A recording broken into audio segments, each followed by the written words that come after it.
maker, a fast-moving object the size of Manhattan is hurtling towards our solar system, and it will make its closest pass to Earth on December 17th. Comet, asteroid, or something else? A Harvard astrophysicist believes there's a strong likelihood this is a craft of alien origin, and the implications, obviously, for humanity would be profound. Approaching at colossal speed, and its exact origin is yet to be determined. It received the moniker of Three-Eye Atlas, and like its predecessor, it arrived from interstellar space. But this time, things appear even stranger, and potentially far more dangerous. According to scientist A.V. Loeb and his colleagues at Harvard University, the object's trajectory is too precise to be random. It looks more like a calculated flight path, as if someone had intentionally plotted and adjusted its course through the solar system, with the possibility that Earth may be its main point of interest.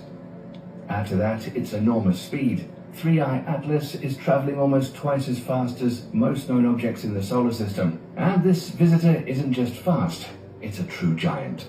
For reference, despite its mysterious nature, Oumuamua was relatively small, about 330 to 380 feet long, roughly the length of a football field.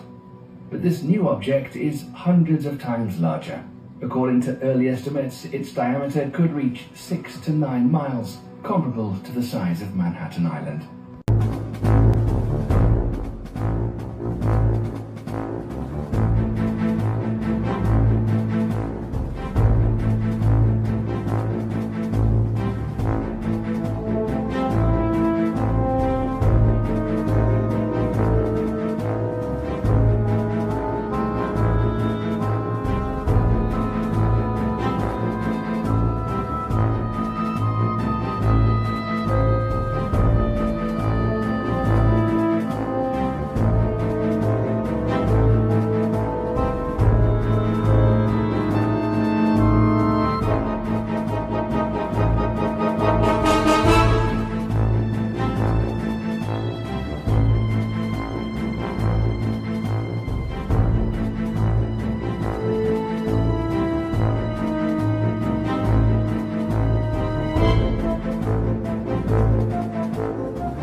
Oh my God. Aliens are coming! Do you hear me?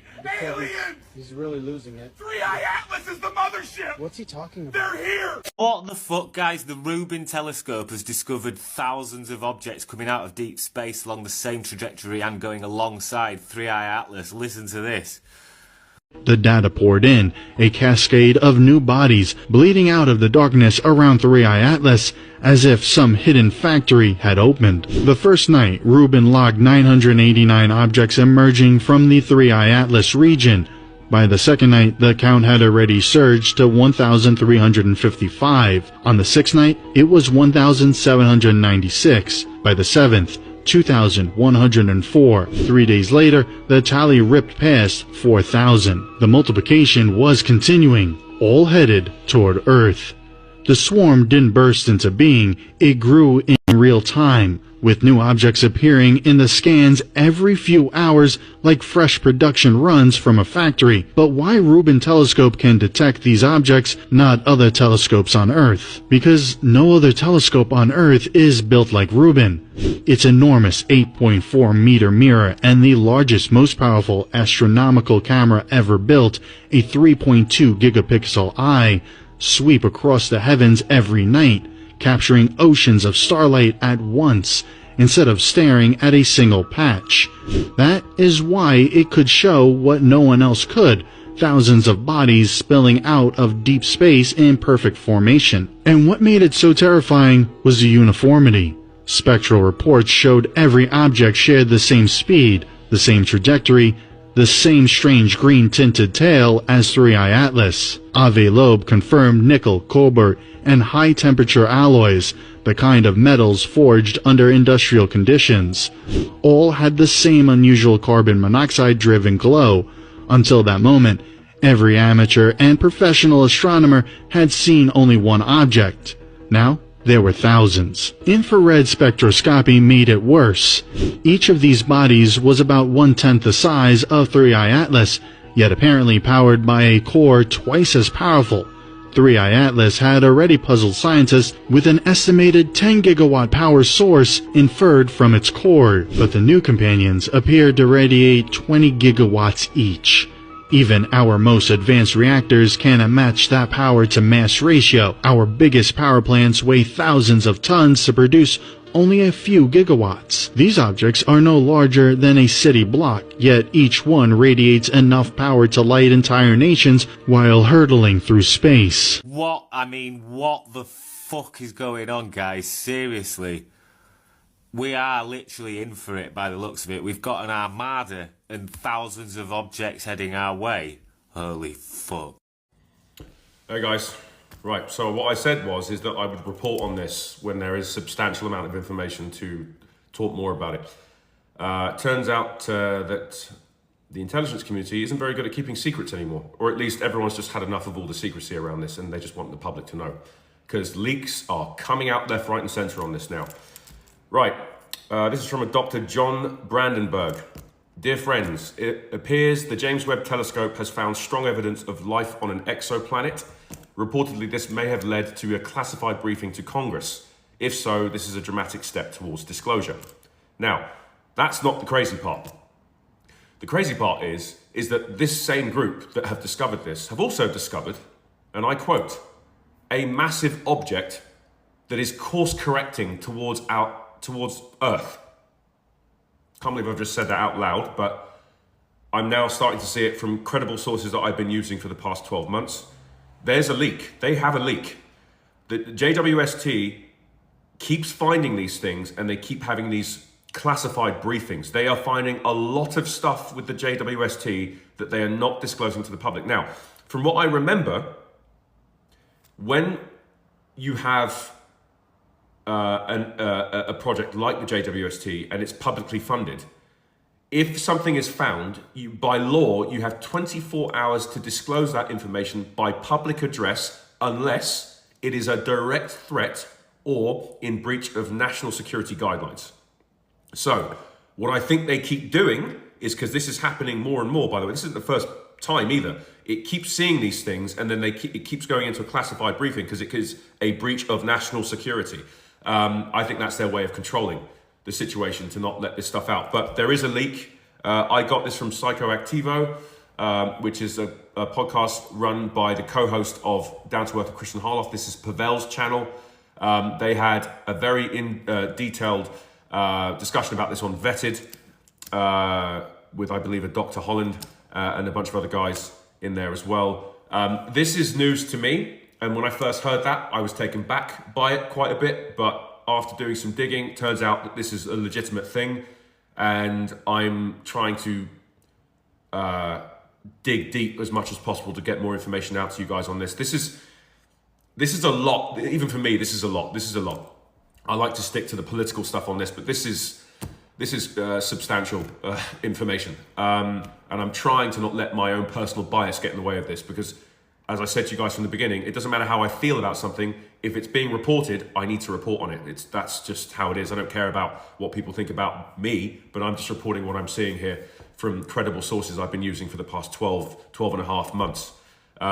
So, yeah, I know that's a lot to take in. There is a massive object course correcting towards Earth. And that this is known within Congress, and they did go into classified briefings to discuss this in more detail. So, I mean, yeah, that's a lot to take in. So I'll leave that with you guys for now. But yeah, I think what's happening here is the people that have been told to not say anything can't do their job anymore. They don't want to keep everything quiet anymore, which is why this stuff is just leaking left, right and center now. I think these people have seen David Grush, they've seen Lou Elizondo, they saw the lady that came out with Matt Ford. And yeah, I think the dam is breaking. I just don't think they can keep a secret anymore on this, which is good for us. So also to support this, Lou Elizondo knows about this object as well, by the way. He kind of gave it away. Matt Ford asked him, he said, so have you heard about this object that should be arriving in, and by the way, the arrival time's 10 years from now, 2034 is what they're saying. He knows of it, he knows about it, he can't talk about it. That's what he said when Matt Ford pushed him on that question. So this could be, and this very well could be disinformation. And I am completely open to that as a possibility. This could be disinformation, it could be wrong. However, everything needs to be left out on the table so that people know, so we can make informed decisions, right? So that's that. Also, I don't know, I think that Lou has his heart in the right place. I don't think he would mislead the public that way based on what he said so far, based on what he's willing to, you know, testify in Congress if he gets called, which I'm sure he will at some point when they start having the hearings this month and next month. But it's you know, I mean, all I can think about right now is Fifth Element. If any of you that have seen Fifth Element know, you know what I'm talking about. Like basically a self-conscious planet that moves across the universe and traverses and just destroys everything. Let's just hope that's not the case. There's also some discussions around remote viewing. Now this is where it gets interesting. Leaves you a little bit somber, but it is what it is. Apparently there's a lot of remote viewers that have been tasked with looking at the year 2034. Most of them can't see anything. When I say they can't see anything, as in they're drawing blanks. They can't see past 2034. So yeah, that's not great news, is it? But yeah, it is what it is. I'm just reporting what I'm hearing from people with their feet on the ground. Apparently, Pavel has spoken to Matt Laszlo and is asking him to push on this to see what's going on. He recently had some suspicions that Republican Andre Carson is in the know about this JWST discovery and has been pushing him for information to which he said no comment to Matt Laszlo. But yeah, so even remote viewers can't see past this date of 2034. 10 years, folks. 10 years. Just saying. Anyway, that's all for now. If I hear anything else, I will report on this. Not the best news to hear, I know, but it's important that we talk about everything that's coming out. So it is what it is. Thank you, guys.